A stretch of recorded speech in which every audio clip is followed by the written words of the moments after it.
आज जिस मोती पर हम चर्चा करने जा रहे हैं वो है शन सोज फादर।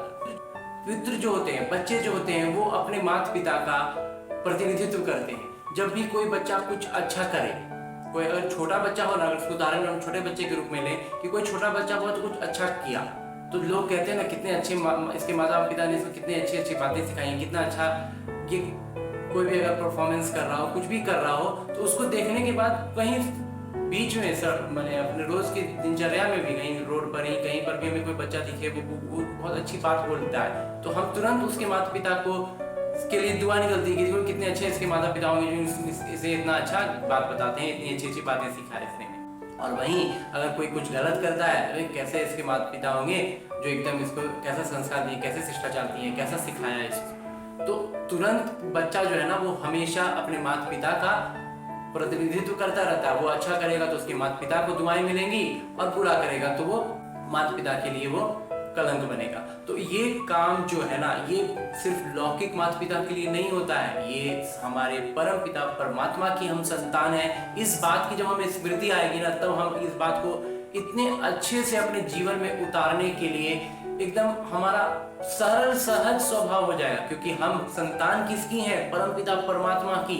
तो बाबा हमें बतलाते हैं कि हमें भी अपने परम पिता परमात्मा का प्रतिनिधित्व करना है। वो हमें क्या बतला रहे हैं? वो हमें हमारे वास्तविक गुणों को याद पड़ा रहे हैं कि हम एक शांत स्वरूप प्रेम स्वरूप आत्मा है, हम गुणों से भरपूर आत्मा है, फिर विकार ऊपर में भर गए। इन विकारों को हटाना है, अपने आत्मिक स्वरूप में वापस आना है और अपने पिता का, अपने माता पिता परम पिता परमात्मा का नाम बाला करना है। तो इसमें एक जो छोटी सी उदाहरण है इसको समझने के लिए भी, जैसे कोई कलाकार हो, जैसे फिल्म अभिनेता हो या कोई राजनेता हो, इस तरह का कोई हो, तो एक होता है जो उसका मिमिक्री आर्टिस्ट होता है।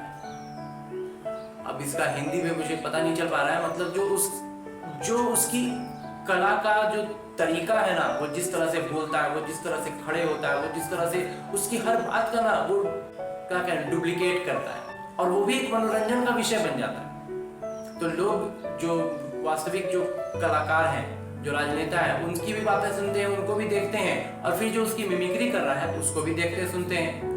तो ये भी एक तरह से कहे तो पेशा बन गया, उसके लिए वो पेशा बन गया, वो काम वो कर रहा है। लेकिन यहाँ जो बहुत सूक्ष्म स्तर पर समझने की बात है ना, वो ये है कि एक उसमें दो बातें सूक्ष्म स्तर पर हम समझ सकते हैं। एक तो ये कि वो जो है वो उसका खुद का कुछ वजूद नहीं रहा, अब लोग उसके उस जो भी महान व्यक्तित्व का वो मिमिक्री कर रहा है उसका वो प्रतिनिधित्व, वो उसका डुप्लीकेट कहलाएगा, वो उसका मिमिक्री आर्टिस्ट कहलाएगा। और दूसरी बात ये जो सब ज्यादा ध्यान देने वाली बात है, एक तो ये हुआ कि उसका नहीं है तो उससे कोई, वो भी एक ज्ञान की बात है, उस पर कभी आगे मंथन करेंगे। अभी जिस बात पर हमें मंथन करना है वो ये है कि वो जो मिमिक्री आर्टिस्ट है ना, वो उसका प्रतिनिधित्व नहीं करता है।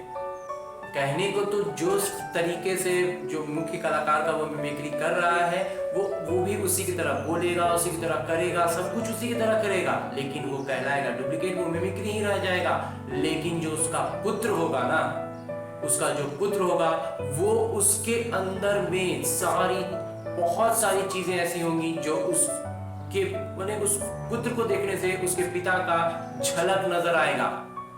ये चीज हम बहुत आसानी से अपने आसपास के पड़ोस लोगों में भी देख सकते हैं। जो बच्चा होता है उसमें उसके पिता की बहुत सारी बातें हमें झलकती हैं, देखो जब अपने पापा जैसा कर रहा है, अपने मम्मी जैसा कर रहा है। तो ये जो चीजें हैं ना, ये बच्चे में वो जो चीज है वो झलकने लगती है, उसको बताना नहीं पड़ता है कि हम ये हैं, हम ऐसा है, हम वैसा है।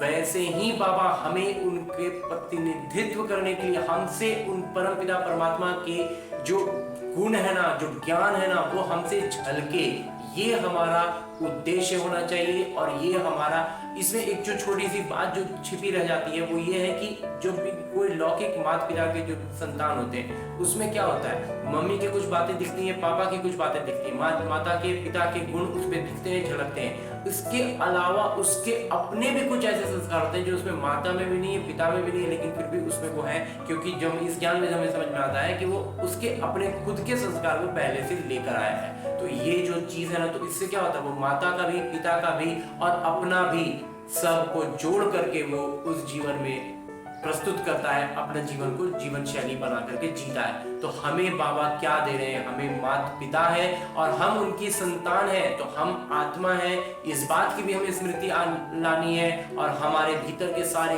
गुणों को हमें अपने अंदर से इस स्थिति में आना है, इस शक्तियों से भरना है।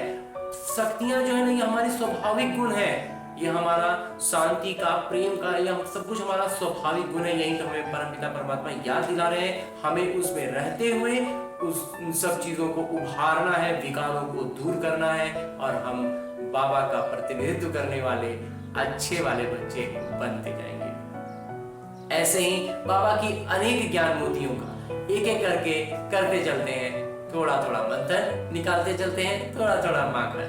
ओम शांति।